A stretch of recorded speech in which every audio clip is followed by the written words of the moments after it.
Nicole, what's the difference between jam and jelly? Oh, I know this one. I can't jelly my in her. You kiss your mother with that mouth? Shala, come get your girl. This is a hot dog is a sandwich. Ketchup is a smoothie. Yeah, I put ice in my cereal, so what? That makes no sense. A hot dog is a sandwich. A hot dog is a sandwich. What? Welcome to our podcast, A Hot Dog is a Sandwich, the show we break down the world's biggest food debates. I'm your host, Josh Scher. And I'm your host, Nicole. And yes, we did come up with today's topic exclusively to make that joke. I love that joke. It's a great joke. The first version of that joke, it's like is the garbanzo bean and the chickpea one? No, the garbanzo bean and the chickpea one is great. But the jam jelly one, the first version of that I heard is like too grotesque to even say with bleeps in it. It was worse than mine? Yeah. It gets into like some really me? weird territory. No. It's like the Aristocrats joke. You know the Aristocrats joke? You ever see that great documentary?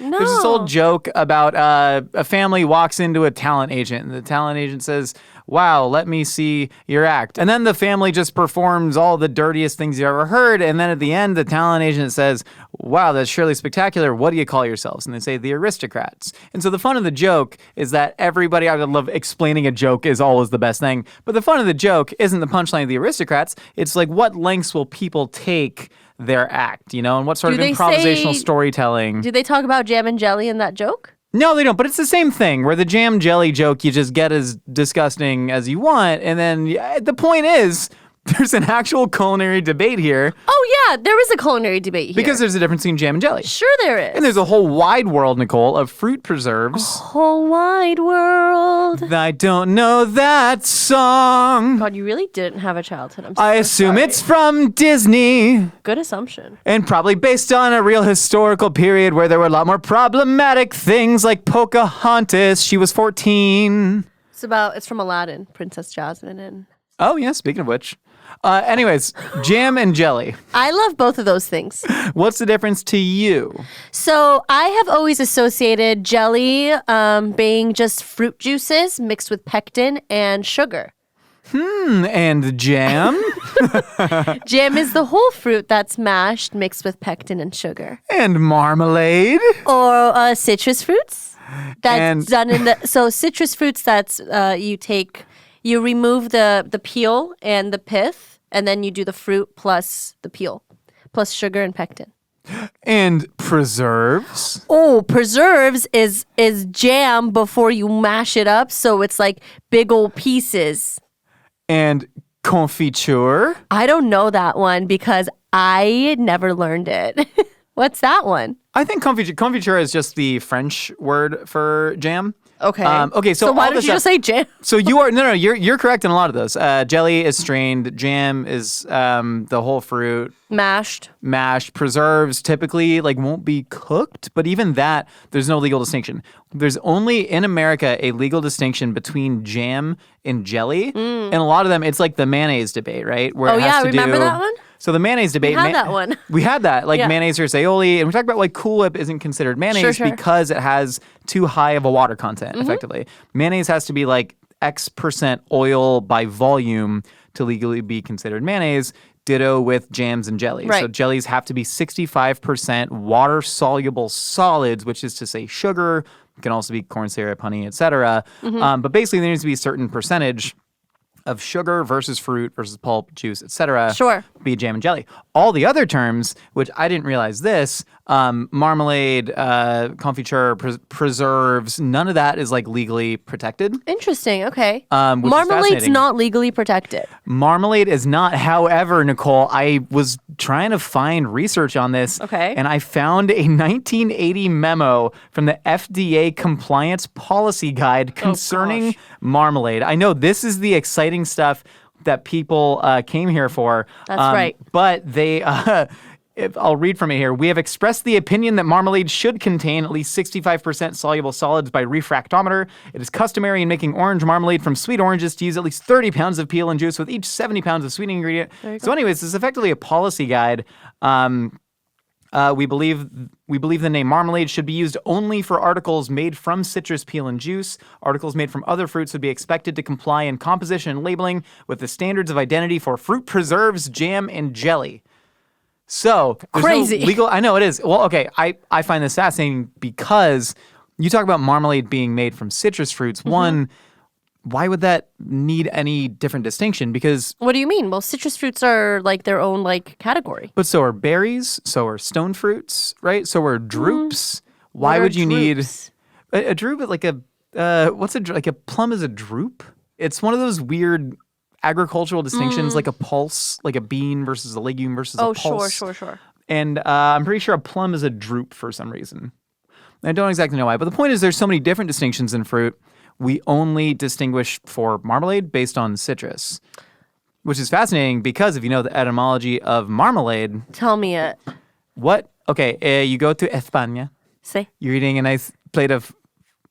How do you say? It's queso. I was thinking formaggio. It's Italian. You're eating.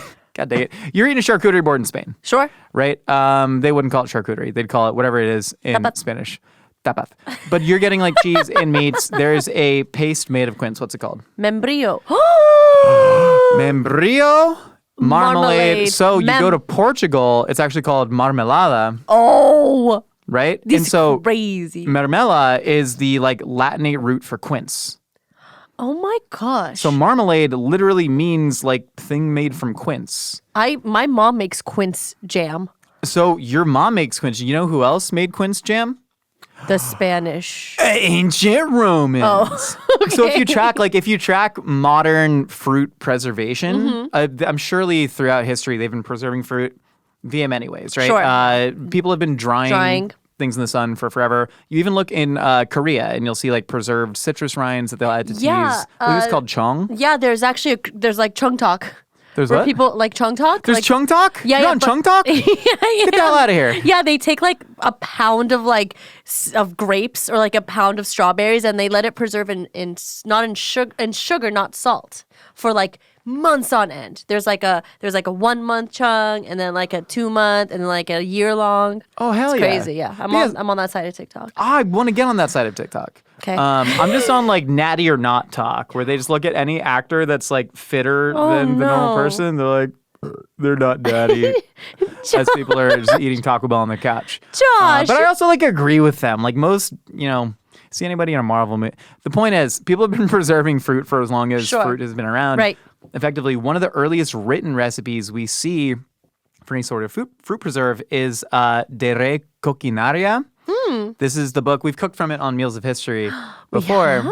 Yeah, it was the book is actually called like Apicius, and Apicius was a dude who was just like a noted Epicurean, existed around the 1st, 2nd century AD, and he just compiled a bunch of recipes. And there's a Wow. recipe for quince that was like boiled in honey and preserved. That's so interesting. And so like that's where the term marmalade comes from, That's insane to me. isn't it? Yeah. But then there's a story about in the 1500s, there was a shipment of marmalada from Portugal that went to the King of England, and it said marmalade on it. It was just like misspelled like crazy. Okay. And then like people started making it with English bergamot oranges, stuff like that. Delicious. Love bergamot. And so that is one of the reasons we consider marmalade to just be citrus. And in the American canon, as you can see from this like FDA writ of appeal, right? That's what we mean by marmalade.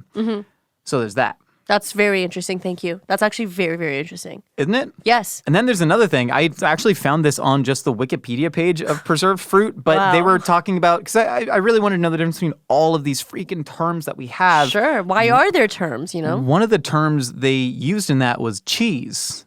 And I was like, why cheese here? Make no sense. Turns out in other cultures, they will make very dense fruit preserves. Like a paste? Not like deeper than a paste, almost a fully sliceable loaf. So you take the reason that quince was one of the OG jam making things, Because it has high pectin. crazy high pectin. And not only crazy high pectin, quince is damn near inedible raw, right? Yeah. And so you have to cook it, and the pectin makes it solidify like crazy. And then other, especially cold weather climates, where like you can't dry stuff and you like need to preserve food even harder because Yeah. it needs to last longer, they would make things that they called fruit cheeses, That's so crazy. which you would just cook it down and cook it down and cook it down until it becomes super hard and sliceable like a loaf. So you find something called apple cheese in Lithuania, which to me is really No fascinating. way. That's so cool. I guess Yeah, yeah. cheese just means big old loaf of something. Effectively, I mean, think of head cheese, right? Sure. And that's just like a loaf a loaf of like boiled pig head parts. That's just put in a loaf and you put in a slice loaf. it. That's really, really cool. What's your favorite, like, of these jams, jellies, marmalades, preserves? Like, what do you reach for? You need different applications for different foods, right? So, I'm making a PB&J. Uh-huh. That J ain't jam. That J jelly. Do you mean to tell me you have jelly in your house? I don't make PB&Js at home. I only make them at work. And when I make them at work, I use Concord grape jelly. Are you sure? I'm pretty sure you use raspberry jam. No, man. I actually hate raspberry jam with peanut butter. Because the seeds get stuck in your teeth. Too acidic. I want it to be sweet. Oh, I see. I want it to be incredibly sweet. But so for PB&Js, I love using an old school Concord grape jelly because that's what I grew up on. Also, Concord grapes, very American fruit. Mm-hmm. I love that. But if I'm adding something to like a dessert, right? One of my favorite things is like I always think of Great British Bake Off. You're making like a Victoria sponge sandwich cake. Sure. Never I never make them though. Oh God, they're like not hard and they're so for good. Me. It's not for me. God, why don't I make one tonight? I already made a panna cotta. What have you? We're also shooting this on Valentine's Day. I know. Josh has cooked. You were cooking for 4 hours yesterday? Just prepping for 4 hours.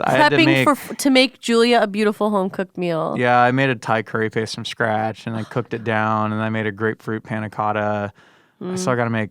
We're just out of sugar too. We're out of sugar. You ever do that where you get all the ingredients? Then you don't have this pantry staples? I got fresh galangal yesterday. I went to the Asian market to get galangal for my freaking curry paste. Yep. And then I was gonna make like a little bit of honeycomb as like garnish for the dessert, and I was gonna add sugar to something else, and we just didn't have sugar. And I was like, I cannot bring myself to go out to the store right now. No, you just gotta substitute where you can. Yeah, and there was nothing else to substitute. I already added honey to another thing to sweeten it, and so that was brutal. Do you know what I'm making for Valentine's Day? Say it. I know what you're going to say. Reservations! A girl's best friend is her credit card. Anyway. Include the Rocket Money ad here. I'm just kidding. No, but like for me, I find myself, I never buy jams or jellies or preserves. What are you making them at home? They're kind of just given to me. Oh, I feel this. I feel this. Like I don't have like a hardcore preference, and I don't necessarily put a lot of jam on stuff. Maybe on like a piece of toast with some butter and a jam like in the morning if I'm in a rush, I'll do that. But I never find myself reaching for jams or jellies or preserves. But I will say Bonne Maman. Have you ever seen Bonne Maman? Bonne Maman. They have overtaken the game, dude. Bonne Maman, their 4-fruit jam is delicious. Oh, what are the 4 fruits in it? I've had that. It's good, dude. I don't know. Good. I'm going to tell you, I don't know. I'm assuming it's all berries. I don't know. I feel like there's like a stone fruit in there. I feel like there's an apricot. Okay, the 4 fruits in the Bonne Maman 4-fruit it's preserves. It's not even jam. Strawberries, raspberries, cherries, and red currants. So unbelievably good. Also, I have this very vivid memory of my dad asking me, like when I was like 14, like, you want lamb chops? And I said, no, I don't want lamb chops because I had no taste for food back then. And then he like bought lamb chops, made them at home, and then he served them with a side of mint jelly. And I was always fascinated by the idea of mint jelly because it's literally food coloring, mint extract, sugar, and pectin, right? Yeah, that's such an old person. With all due respect, Morris, you're young at heart. But that's such like an old person thing. He has like 3 stints in his heart. He's not young at heart. No, because that was something my dad also ate. Yeah. And had you eaten that, the lamb chops and mint jelly? I don't know, never, and Dude, I don't get it. It's pretty horrifying. Is it? Then what is it? Is it done because the lamb is so gamey?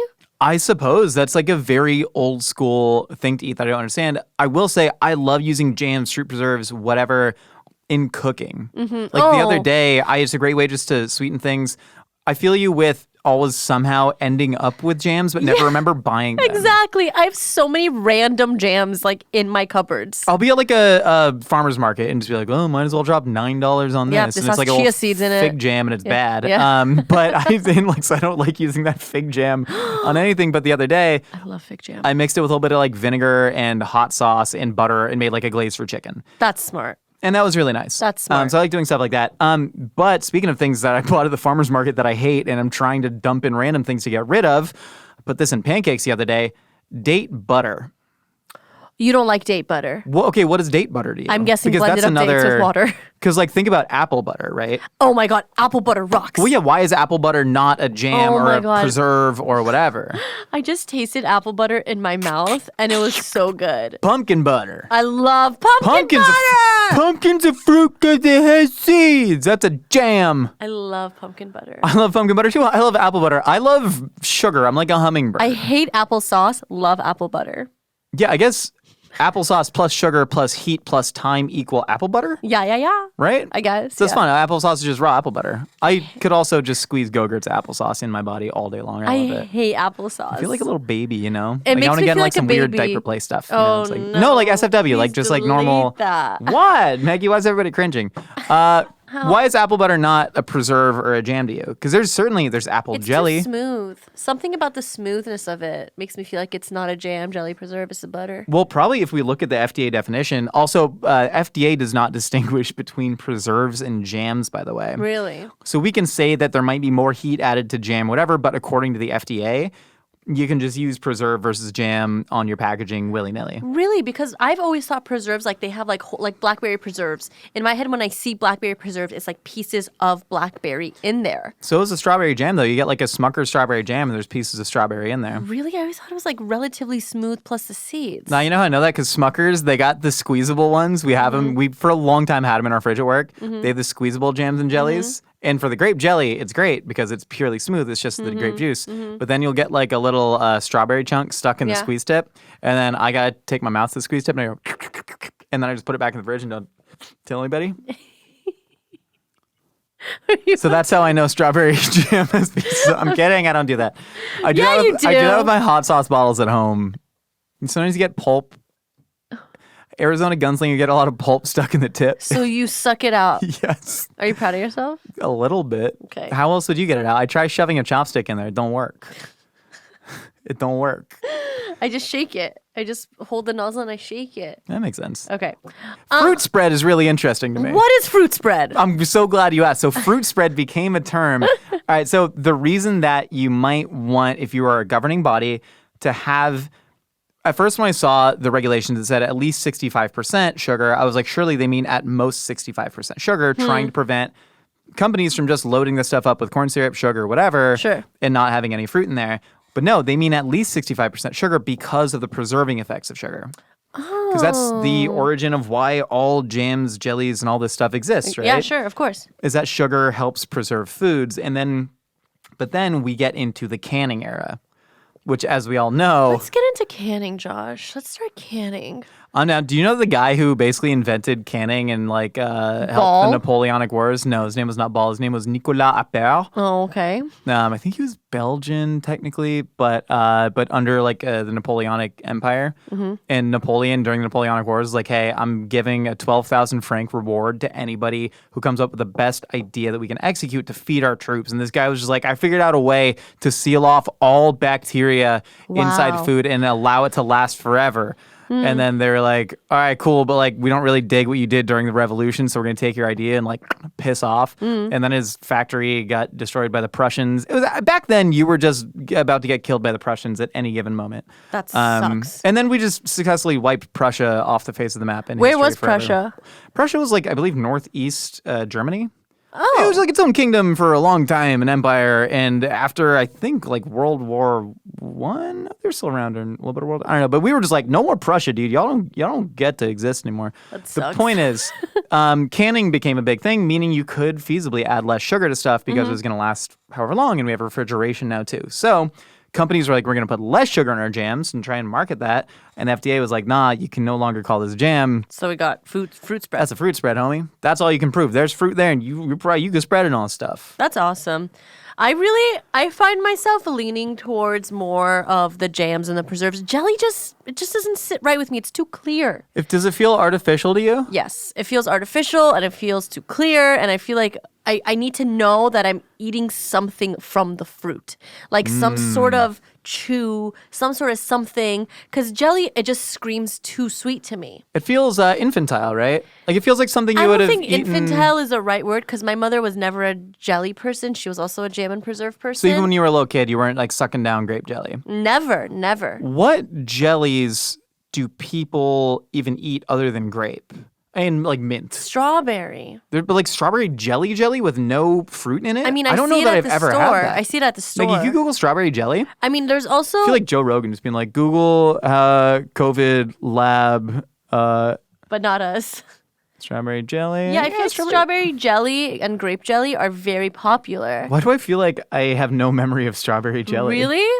I feel like I only eat strawberry jam. It's so see-through, it's crazy to me. That's wild. Apple jelly is a thing that I've eaten a fair amount of, which is very fun. Never had apple jelly before. You will find it in those little. The best way to consume jelly, Nicole, is when it is has syrup tracks covering it because it is at an IHOP next to the syrup holster, and they have the little pads of jelly, like knots. The little pads of jelly. We were blessed, Nicole, to grow up next to a historic dairy farm. That's right, the inventor of the Altadena? boysenberry. No, nuts. Oh, I thought you were talking about Altadena with the little milk cups. No, not KNOTTS. I know what Knots is. It's Knott's Berry Farm. They got roller coasters now. And boysenberry. And boysenberries, they invented it. They invented the boysenberry? Yeah, was dude. the guy that invented his last name Boysen? I think it actually was like Alfred Boysen. Maybe you Google that. Well, Harold Google. Boysen. But it's a various crossbreeding of raspberries and blackberries. That's how so many of the berries. Rudolph Boysen. What'd I say? Alfred Boysen. Same thing. Yeah, literally Orange County, California, baby. But don't you say berries in French like bois or something like that? Like framboise is Framboise. strawberry. Yeah, isn't bois or I think bay? bois. Or bois? What? Is it bois? His last name sounds just like it. Boisin, berry. You know what else I like? Apricot jelly and jam. I like apricots. Underrated. Very yellow. I agree with that. I'm a big stone fruit and droop fan. I love stone fruit. Do you ever make your own jellies, jams, whatever at home? Have you What ever am messed I, around a with it? homesteader? No. Like during COVID, especially during the lockdown, No way. I was eating more peanut butter based sandwiches, peanut butter et al. Based sandwiches than ever before. al? Et al. Meaning and others Okay. in Latin. Do people want to know that? Like you see a scientific study, it'll be like I know what et al means, but like Stein, I Cohen, didn't et al. understand. But I didn't know what the et al stood for, and I know that you knew what it said. yeah, like et meaning and al. Anywho, the point is, I was not always happy with the type of fruit preserves, and I was like, I want to make my own. My favorite thing is a peanut butter, banana, and honey sandwich. Yes, so you tried to make banana. I tried to make banana jam. You did, not knowing that maybe banana butter was a better way to go about it. Well, there's the etymological difference, right? Banana butter, how would you make, if you wanted a spreadable, sweet, banana-based treat to go on your peanut butter sandwich, what would you do? I would mash up a banana. I would add some brown sugar. I would add some salt, and I would just let it go for hours. You'd cook it. Cook it. Have you ever just like cooked a dry banana though? No. It like doesn't. If you blend a banana, it turns kind of liquidy. I mean, who would care? You would just suck out all the moisture over time. Well, yeah, but I'm saying like when you suck out the moisture, it just like turns clumpy. I thought what I should do is add like almond milk because I was like almonds, bananas, peanut. That's a good combo, and like sugar, and try to like cook it down and add some vanilla extract. I would add vanilla. The banana turns really brown and almost gets this weird kind of slick quality. It's not great. But let me tell you, preserved bananas, like banana baby food, which you're very familiar with, it's like kind of acidic because they have to acidulate it so it doesn't turn brown. Yeah, exactly. But I don't think we have to worry about that if we're making homemade banana butter. I'm down to make some homemade banana butter, man. Dude, no. Let's do it. Do you want to hear more about the etymology of all these words? Because I found interesting stuff out. And no, can I say it anyways, even if you don't want to hear it? Yes, of course. Josh, okay. You can do whatever you want. Okay. So jelly, right? You go to England and you say like, please, sir, give me a bowl of jelly. And I know what that jelly means. And cream, mister. That means gelatinized. I'm just a little That means popper. jello. That means jello. I'm just a little I just got chili in my eye. You got chili? Why did you have chili on your hands? I just got chili in my eyeball. Yeah, so they call Jello jelly because Jello is just an American like proper noun for a product. I'm just gonna take my glasses off. And so they would probably not differentiate between like jam, I'm listening to and you. strained jelly. I think strained jelly is, but anywho, so that comes from the French like gelée. Yes. And my mom says gelée. Oh, really? Yeah. Also, my mom fun. used to make a lot of jam at home. Out of what? Quince. She would make quince She jam. would make so much quince jam. My mom was, I don't know. it was weird when you're a housewife and you don't have a job and like your kids are like basically grown except you have one that just came out of nowhere. Like you have nothing else but do like mom things. I think that's how I would be happiest in life, just sitting at home making jam. You know? I think it'd be pretty cool. Doing do you want to be a CrossFit, making stay-at-home jam. dad? A little bit. If that was in the cards, yeah, I'd absolutely do that. And know have what I mean? Julia work? So Like gel 40 hours? means like to frost. I can't really see your facial Like expressions. to congeal. So like water turning into ice is effectively gelifying, right? In the same way that fruit juice turning into something solid is just going from liquid to solid, which is fascinating. And then marmalade, we talked about that. Yeah, we talked about that. But actually in Greek, they probably called that preserved quince paste melimelon. Meli meaning like miel, Oh, I love that name. right? I would love to name my future daughter Miel. But you know what like miel means in... Honey. Honey. I know Spanish. I took 4 years of Spanish. I know you did. I wasn't I don't know AP Spanish. I was Like honest like Spanish. agua miel. So it's melon, and then melon means apple in Greek, and so that was you what they for called that. real? Yeah. So actually you didn't find know out a lot of really funny stuff. Jam, I was like, I have no idea where this word comes from. You can figure out jelly because you know the French gelée Gelée. and whatever. Sure. Jam, turns out it comes from the same Old English word like champ, which means champ is like to chew, to press, Chomp. or chomp. Well, so the word chomping at the bit, it's actually champing at the bit. Like a horse? Correct, yeah. So it's kind of like gnashing with its teeth, and that's the same verb. So jam and chomp have the same root for just like kind of pressing, mashing. Josh, I've never told you this before. You're like really smart. I have many special interests. I like it. Be patient with me. So now that we know the difference between jam and jelly, what was the point of this podcast? Was it just to get the joke like in the title? Well, Nicole, it's because I can't jelly my in her. Listen, I am a massive fan of breakfast tacos. They're one of my favorite foods in the entire world. I would eat a breakfast taco every single day of the week if it made sense for me. But the thing that stops me is I'm like, hey man, you're an adult. It's a Tuesday. You just did a nice big workout. You got to go into work. Let's get some fiber in your diet. Let's add some healthy proteins in there. What if I told you that Hero Bread makes tortillas and other bread products, but man, do I love me some tortillas that have a super high amount of fiber and protein in it. I am being dead serious when I say that it is the closest thing I've had to a miracle food product in my lifetime. I've been eating them dang near every morning, filling them up with cheese, bacon, eggs, drowning them in salsa, and it has made me so happy. And it's made my gut health super happy because I think everybody needs more fiber in their diet. They also taste really good, and not just really good for a high fiber or high protein product. I mean, these are just genuinely really good flour tortillas. Their bread's also good too. Can't stress that enough. However, God, do I love tortillas. For real, you wouldn't notice the difference between this and any of the best flour tortillas out there. I mean, I've been making quesadillas with them. I've been making breakfast tacos. I've been making dinner tacos. I've been making lunch tacos. I've been making tacos, taco salad. I've been making taco soup. I've been making all the taco things because that's how good the Hero Bread tortillas are. It is delicious. It is flavorful. It has 0 to 1 grams of net carbs, 0 grams of sugar, and I can't stress this enough. A majority of Americans don't get enough fiber. You are probably within that statistic as well. And even if you're not, they're just really good tortillas. So don't give up being a breadhead. Hero Bread's offering 10% off your order. Go to hero.co and use code SANDWICH at checkout. That's sandwich at hero.co. If you've got culinary taste, you know how expensive exploring your local food scene can get, or how hard it is to find the time and energy to try somewhere new. I know that is true. Cook Unity is the first chef-to-you service delivering locally sourced meals from award-winning chefs right to your door every week. And it's cheaper than other delivery options. I got their Greek chicken salad in my most recent order, and everything was so good. It was super fresh, the veggies were really crisp, and the chicken was wonderfully cooked.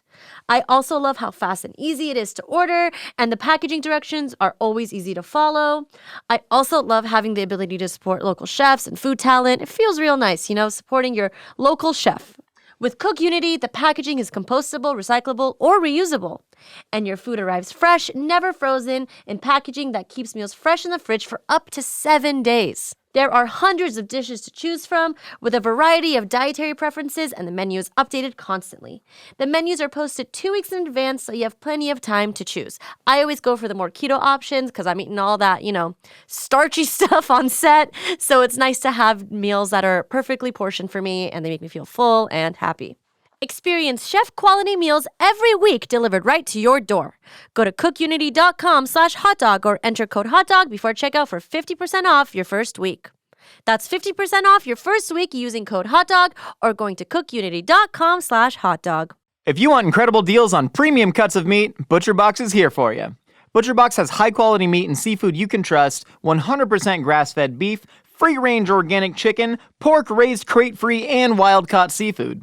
Plus, it's delivered right to your doorstep with free shipping always. So with ButcherBox, you get a variety of high-quality cuts at an amazing value with recipe inspiration, guides, tips, and hacks. Now, my favorite thing about ButcherBox is you don't have to go to the grocery store. It gets so annoying. You walk up to the meat case. You don't know what you're going to make for dinner. You don't know if you want the London broil or the ribeyes, or maybe you shouldn't even be eating beef. Maybe you should get some chicken. But the coolest thing is you just get a box of delicious meat showing up to your doorstep, and then all the ideas of what to cook sort of spring to your head, or you can read their recipe inspiration and guides. It's really awesome just to get a huge variety of meat landed on your doorstep. It's like a meat fairy came and just dropped it off right for you. It's like my favorite time of the month when the butcher box gets dropped off. Now, the key to becoming a meal prep master? Staying stocked up on the essentials. ButcherBox is here to help you do just that. They're offering our listeners their choice of a weeknight meal must-have. 3 pounds of chicken thighs, 2 pounds of ground beef, or 1 pound of premium steak tips for free in every order for a whole year.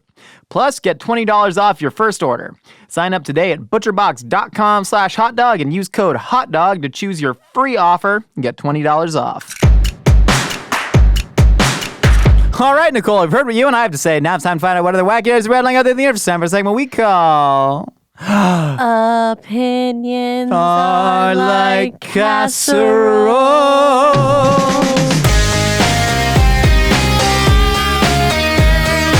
I allowed myself to be the alto so you could be the soprano. Are you happy about that? I like eating gabagool out the fridge, soprano. Not everything is about that, Sopranos. Most things are about gabagool. I'll tell you that much. I have never said anything with less confidence in my life than when I went to an Italian deli on the East Coast and saw capicola and went, gabagool. And they went, what? And I said, oh, the capicola sandwich, please. You're so embarrassing. I'm embarrassed for you. Gabagool. Hi, Josh. This is Paul from Indiana. He's talking to you. Hey, man. So I have an opinion that might sound a little controversial, but I like roadkill meat just as good as regular meat you buy from the store. Yeah, might as well then. It's all same. Free. It's right there. The fresher, the better. Yeah. But yeah, it's a lot of my family still makes a raccoon soup that we just get off the road. That's why I usually carry a shovel in my truck when I drive down the road. Yeah, it's good. Watch out for worms. I see why he was addressing me now. So here's the thing. Right back. How much cigarettes you smoke? Because here's the thing. Whenever anyone's like, lamb tastes gamey, goat tastes gamey, I don't like. I'm like, it's all just chew and sauce to me, man. Now, I'm not going to BS you. My palate's so blown out from smoking a pack a day, but I don't anymore, and it's bad, and you shouldn't do it. You used to smoke a pack a day? That was when I knew I had to stop, is when I got to like a full pack every day. And How old were you, 22, 23? I was like probably 25. And I was a writer, and I was hanging out with chefs all the time. Yeah. It was in your It vibe. started as fun, but the point is, you're blowing out your palate, and so at some point that can be a good thing because then you're just eating roadkill and you're totally fine with it because you can't taste the difference, much like me. Also, reckon you're not just cooking that up like a steak with salt and pepper and eating it. No, you're smothering it, you're putting it in a stew. There was a tiki-taki that went a little viral of a girl talking about having a lemon tree in her backyard, and like her friend going like, "Why have you been buying lemons at the store?" And she's like, a lemon "Well, tree. They're different. They do something to the lemons at the store that they don't hear," and that's how a lot of people, especially, feel about animals, right? It's Sure. like, well, they're doing something to them at the factories. And it's like, well, yes, they are. And they're supposed to be FDA regulations, but there's also sometimes worse things. I do know, though, raccoons are prone to parasites, especially during certain seasons. But if you are somebody whose family has been eating this stuff for a long time, you probably know that. Yeah, you have like a certain knowledge about it. Yeah. Sorry, this wasn't addressed to me. Nicole, you could answer. I don't know. I don't have an opinion one way or another. Have you ever eaten roadkill? Never. I've But never I had- hope that you're doing it safely, and that's all I can say. I just hope you're doing it safely. Closest equivalent I've had. I mean, we've like eaten possum and stuff, but like, as like a serious meal, I've had like rabbit, guinea pig. Like killed what on else? the road. Not killed on the road though. I've had those things too. Yeah, and those are great. They're not roadkill. No, but it's like that type of animal, right? It's an animal that feasibly could be killed on the road, whereas like a cow, most likely not. Okay, next question. Good afternoon. A hot dog is a sandwich. I'm a big fan, long-time listener. My opinion Southern is California, that right? fruit is better frozen. I know sure. that it's questionable. I've gotten into many arguments with it. And, oh, by the way, my name is John. Hi, John. And, Dude. you know, I think it's better frozen, one, just for the price and its longevity. But also, I just really like its, you know, the crunchy, cool texture while eating it. And I also think it pairs well with a bunch of other condiments, including honey and whipped cream. So that is my hot take. Okay, Great hot take. I'm into this. So mad they didn't say where they're from. So I think that this gives a sorbet, a handheld sorbet vibe. And I'm happy for them that they get to experience fruit in such a way. Where do you think, like Dana Point? Yeah. Carlsbad? Laguna. Laguna? You think Laguna? Yeah, it's giving Laguna. I think Laguna would be a little bit more posh. But no, that's not true. Oh yeah, Dana. That's yeah, not true. That's fair. Dana is very posh. Maybe Huntington, man. Maybe I like was a about Huntington to say Seal Beach, like I North was about County, to like North say- County stuff. I was about to say Huntington Beach. Yeah. But yeah, I like frozen fruit. I prefer regular fruit. Oh, Maggie just looked up your zip code.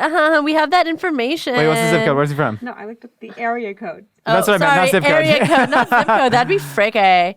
Where is it? Where is it?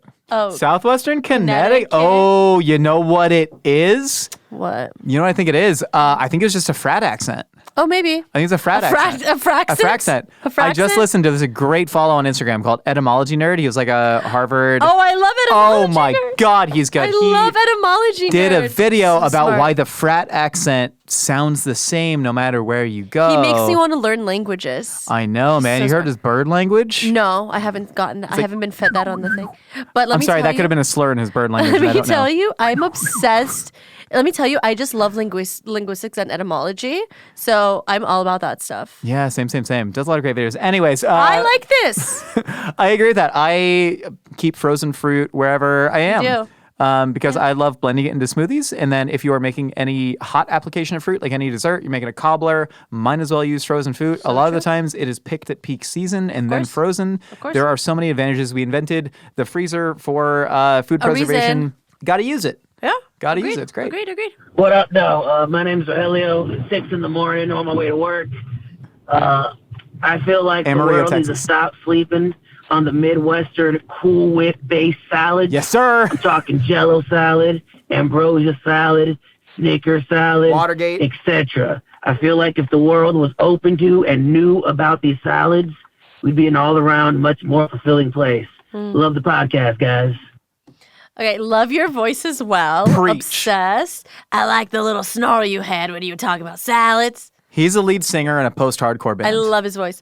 I have never had a Cool Whip based salad. Get the fudge out of here. But I feel like I would have a lot of fun with ambrosia salad and Watergate salad. wait, and like you've never had pretzel- ambrosia? Like the strawberry pretzel salad that Dolly Parton makes or something. I've always wanted to try that. You've never had ambrosia. You've never had just No. like the mix of like Jello, No. Cool Whip, The fruits closest and nuts. thing I could have to that is like in like Mexican markets where they take like gelatin and they do stained glass. No, that stuff's great, but that is Okay, so not this is like different. this is Never Maggie, look had up it. ambrosia, like marshmallows, coconut. Fruit cocktail. Fruit I know cocktail of dumped in there. it, but Oh, I've never it's had such a the delight. I've never had the privilege of like someone's mom making it like after church, you know? I really want to try it though. Oh man, I remember that from my own upbringing. You know who has taken up the mantle though? Filipino people. Oh, really? I have met so many Filipino people. I remember It's probably going related to church food, right? a potluck. It could be related to church food.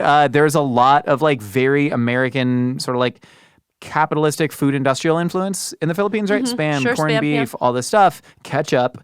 The reason they had to make it out of bananas because there was a tomato shortage. But I think that's where the Jello thing comes in. But I've met so many Filipino Americans who are like, dude, I thought this was just a Filipino Wow. thing. And I was like, nah, us white trash Pennsylvanians, we also eat that stuff. And it is delicious. I agree. Lean into it. So it's dessert. No, it's not. It's almost like Served on the side like cranberry sauce. correct. It is Okay. cranberry sauce. Cool. I mean, it's probably eaten for dessert, but if you're eating this stuff, it should be at a potluck and you're going to get a little bit of gravy on it. Cool. I can't wait to try it one day. I hope it like what's it called when like it falls upon me like I hope I get the opportunity to like experience it by surprise. Serendipity. Yeah, I with hope John I get Cusack. I hope I get a serendipitous experience with it. I'm going to start bringing ambrosia You're not. to potlucks. You want to freaking bet? You're not. I know you're- Next potluck, I am going to make If I from do a scratch. I'm going to make the Jello from scratch. If I have like a Shabbat potluck, will you bring it? Absolutely. Okay. I'm going to make it artisanal. Okay, what We about do kosher? like a passion. Gelatin, huh? Ooh, curveball. Pectin? Can I go pectin? You can do whatever Speaking you of the want. jam jelly, I'm gonna pectin my bleep in her bleep. Next opinion. Hi, Josh and Nicole. This is John from Tulare, Another California, John. Vicelia's next door neighbor. Tulare. Home of the World Ag Expo. I just wanted to point out that both of you have, in the middle of your last name, a vowel followed by a consonant followed by the same vowel. That's weird. And the best way to eat falafel is in a sandwich on a French roll with lettuce, onions, pickles, peppers, and mustard. Best way for a falafel. Yeah. Thanks. Have Okay. a good day. Well, you too. Well, let me just say, let's tackle the falafel first. Are you sure? I want to tackle the other thing. That was Okay, weird. tackle the other. Is he talking about Hendizada or Enayati? Nayati. So AYA, I have ERE. Josh, I truly believe that it was cosmic for us to meet and be each other's co-hosts. I truly believe that. You don't believe that? You think it was just random? I think it was. Does in he the know that I stars. talk about Visalia way more than I should be talking about What's Visalia? What's Visalia? Visalia is a town. I believe it's like just south of Fresno, big ag town. But he's from Tulare, which is right next to Visalia. No, but listen, like I think that there's things that happen like in the stars, like in the cosmos, that are like, hey, you get to hang out with this person for a few years in your life. Yeah, I'd like to. Yeah, like in the sense that anybody else could also be sitting there and saying the same thing to me. But it's it's me. you, and I love that for us. You know? Like, there's a reason why we have Maggie in the studio. Yeah, it's It Maggie. was- What'd you study in? No. It's like Chapman for. Film production? Yeah, and like Computer it's, science? but She graduated. has a Ben. she has a master's in Like- computer science. No, I know that, but like She's so graduated smart. during like the boom of like digital Maggie media. is so talented. Maggie is like an interdisciplinary. What is that? Like, you know what I'm talking about? She's like really talented. She's like Marina Abramovich, an she interdisciplinary plays, artist. Yeah. She plays musical What about instruments. falafel, guys? Oh, sorry. Well, I was Maggie, like, back let me to talk you. good about you. Later, falafel first. No, but I'm saying like Maggie graduated from film school in the middle of the digital media boom. And, like there's factors that got her to. Yeah, Maggie, but why- I really enjoy your but company. why I'm do you really think- grateful for why you do you here. think she went I don't think that it's way? like. I don't think it's like Why do you think she cosmic decided justice? Really, you don't think the Cosmos were like, you will go into film production? No, not at all. You don't think the Maggie, I Cosmos- think you or I could be equally happy with other people, and I think that's beautiful. But the fact that we are still happy together, I disagree. I also really enjoy that. You know what I'm saying, though? Yeah, disagree. This is great. This is not a nightmare for me. I love this whole conversation. Josh, but no, you have to think about it. Like me and you grew up in such different like worlds. Like, think about it. Like, we Yeah. grew up so different, and so many things just were random. And now look at us. We're like co-hosts and friends for like 5 years now. But you don't see another world in which you're, say, working at like in corporate at C's Candy, and you're saying that to a guy named Harold.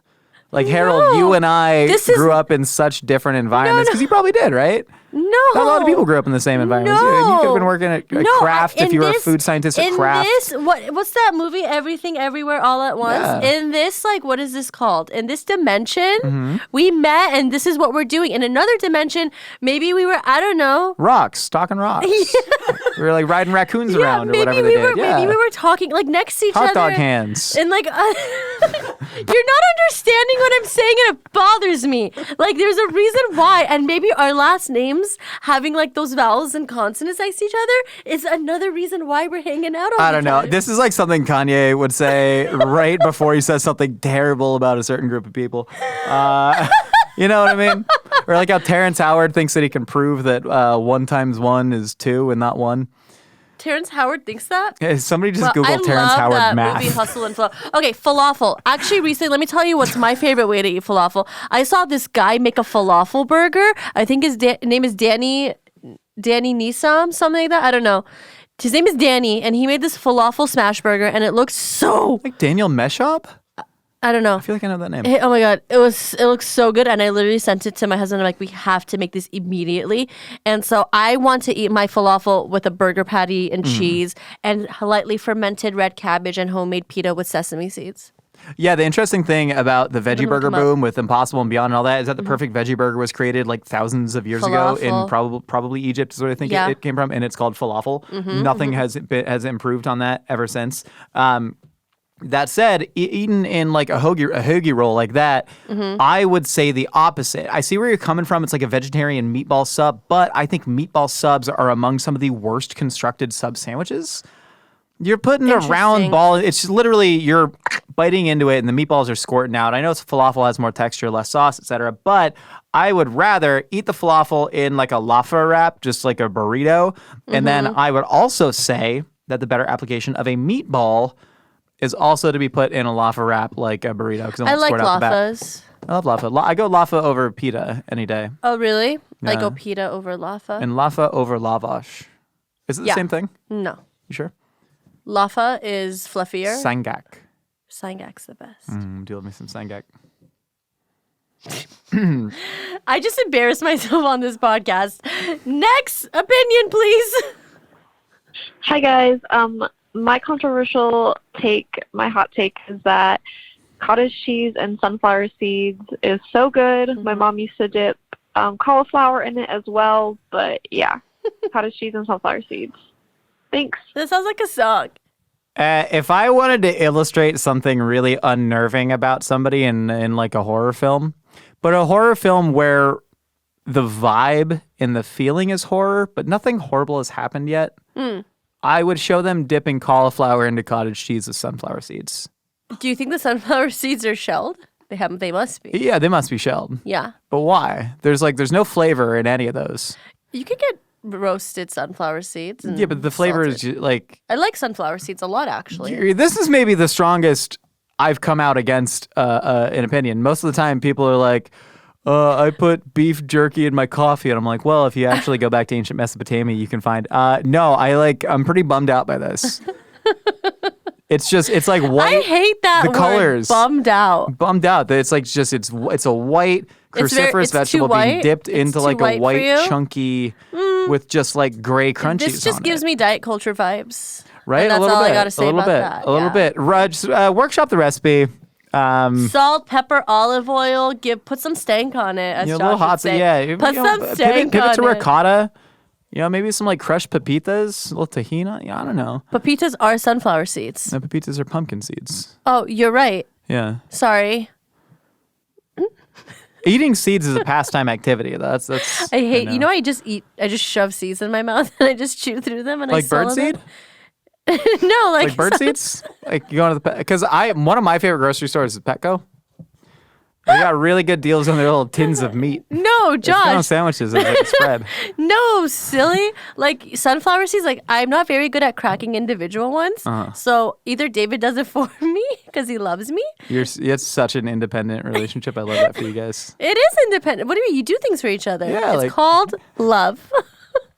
No, he cracks it for me and he gives it to me. Or I just shove him in my mouth and then he says, don't do that. I'm like, I can't do it. Like in Everything Everywhere All at Once, where our alternate reality is that we're birds. and your husband comes over, your little mating partner, and he like pecks open the seed for you and pushes it towards you? That's David. That's tweet, David. tweet. And I accept the seed. Tweet. I will accept your seed, David.